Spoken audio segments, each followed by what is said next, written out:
નમસ્કાર મિત્રો, જીસીઆરટી ગાંધીનગર પ્રેરિત દૂરવર્તી શિક્ષણમાં આપ સૌનું સ્વાગત છે। આજે આપણે ધોરણ 6 સામાજિક વિજ્ઞાન એકમ 6 ભારતીય સભ્યતાનો પ્રારંભ, જેમાં અધ્યાપન મુદ્દો છે મોહનજોદડોનું વિશાળ સ્નાનાગર। તો આ અધ્યાપન મુદ્દાને આજે આપણે શોધ આધારિત પેડાગોજીના આધારે આપણે કેવી રીતે એકમની સમજ આપી શકીએ તેના વિશે આજે આપણે જોવાનું છે। આ જોતા પહેલાં આપણે શોધ આધારિત પેડાગોજીને આપણે એનો અર્થ શું છે એની આપણે ટૂંકમાં સમજ મેળવીએ। શોધ આધારિત પદ્ધતિ શાસ્ત્ર એટલે કે જ્ઞાનનો એક નવો ભાગ। શોધ આધારિત પદ્ધતિ શાસ્ત્રમાં આપણે નિરીક્ષણ કરવાનું છે, શોધવાનું છે। વિદ્યાર્થીઓ પ્રયોગો અને પ્રશ્નો દ્વારા જ્ઞાન મેળવે છે। વિદ્યાર્થીઓની આ પદ્ધતિમાં સક્રિય ભાગીદારી રહે છે। સ્વશિક્ષણ સાથે એ સમસ્યાનો ઉકેલ લાવે છે। એમની અંદર તર્કશક્તિનો પણ વિકાસ થાય છે। શોધ આધારિત પદ્ધતિમાં અવલોકન હોય છે, નિરીક્ષણ હોય છે। હવે આ શોધ આધારિત પદ્ધતિ શાસ્ત્રનો ઉપયોગ આપણે સામાજિક વિજ્ઞાનમાં કેવી રીતે કરી શકીએ અને શોધ આધારિત પદ્ધતિનું સામાજિક વિજ્ઞાનમાં શું મહત્ત્વ છે એના વિશે પણ ટૂંકમાં સમજી લઈએ। સામાજિક વિજ્ઞાનમાં શોધ આધારિત પદ્ધતિ એ જે જુદા જુદા ભાગ છે, ઇતિહાસ છે, નાગરિક શાસ્ત્ર છે, ભૂગોળ છે, એ દરેક ભાગમાં શોધ આધારિત પદ્ધતિ શાસ્ત્ર ખૂબ જ મહત્ત્વ ધરાવે છે।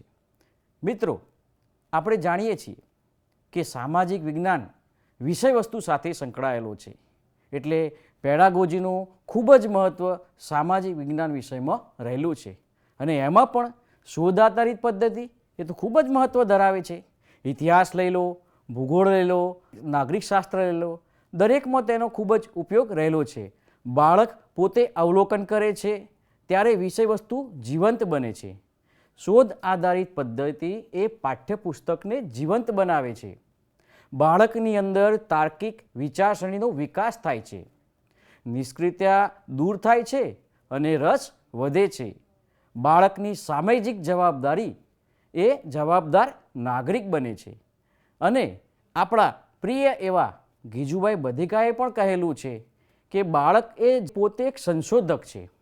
એને રમત અને રમકડા સાથે તમે બહાર ખુલ્લા મેદાનમાં મૂકી દો તે દુનિયાને આપમેળે જાણે છે।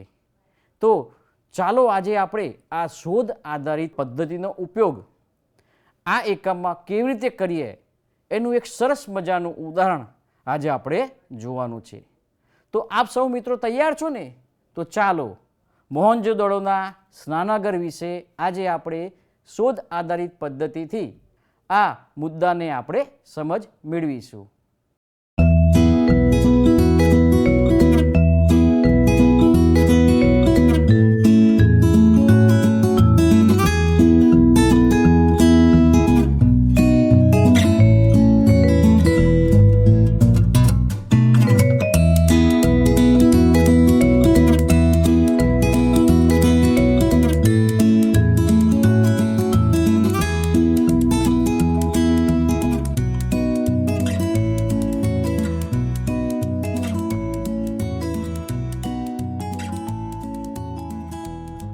કેમ છો મિત્રો? મજામાં ને? શું કરી રહ્યા હતા? કઈ નહીં સર, અમે આ મોડલનું નિરીક્ષણ કરી રહ્યા છીએ। ઓહો, સરસ। નિરીક્ષણ કરવું ઘણું સારું હોય છે, જેનાથી આપણને ઘણું બધું જાણવા મળે છે। તો આજે આપણે આ મોડલ વિશે વાત કરું તો આજે આપણે 2026માં છીએ અને વર્ષો જે 4500 વર્ષ આપણે પાછળ જઈ અને આજે આ મોડલની ચર્ચા કરવાના છીએ।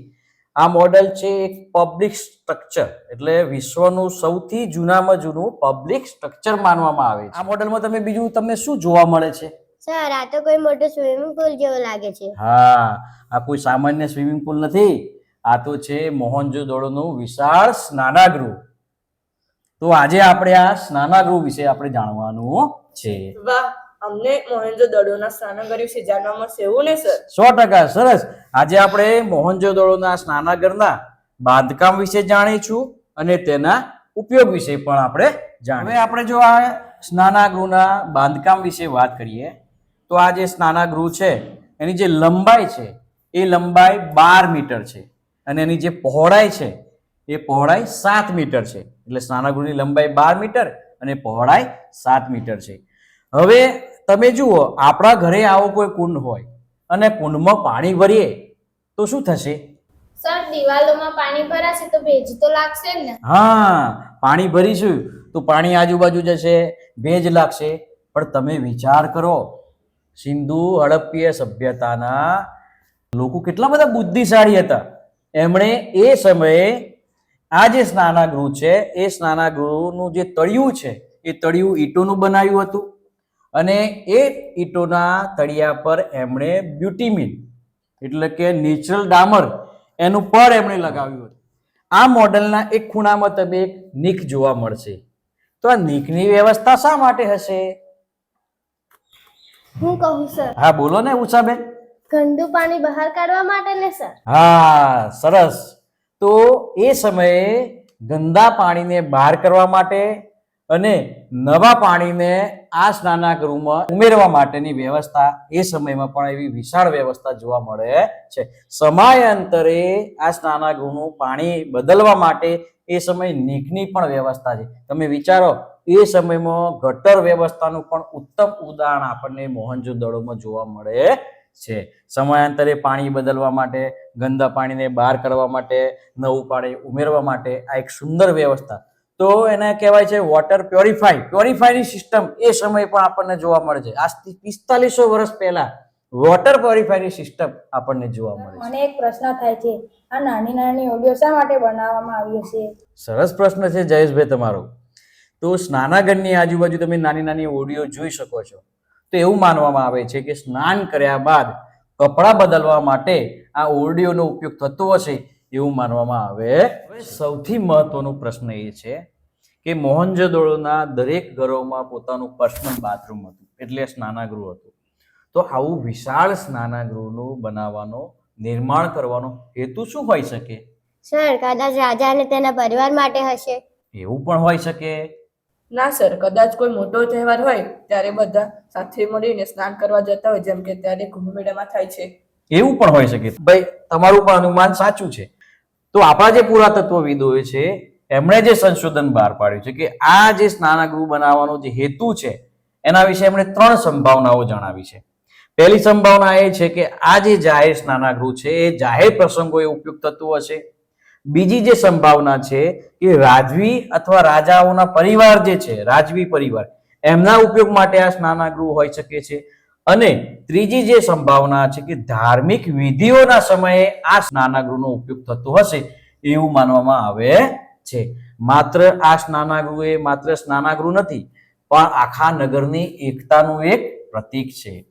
આ સ્નાનાગૃહ માત્ર એક નાનું સ્ટ્રક્ચર નથી, પણ એનું બાંધકામ, એના વિશે જાણવું, એના વિશે કેટલું વિચાર્યું હશે, એક ગહન અભ્યાસનું પણ એક પ્રતીક. હવે આજે આપણે આ સ્નાનાગૃહ વિશે આપણે જાણ્યા, એના વિશે, એના બાંધકામ વિશે જાણ્યું, એના ઉપયોગ વિશે જાણ્યું.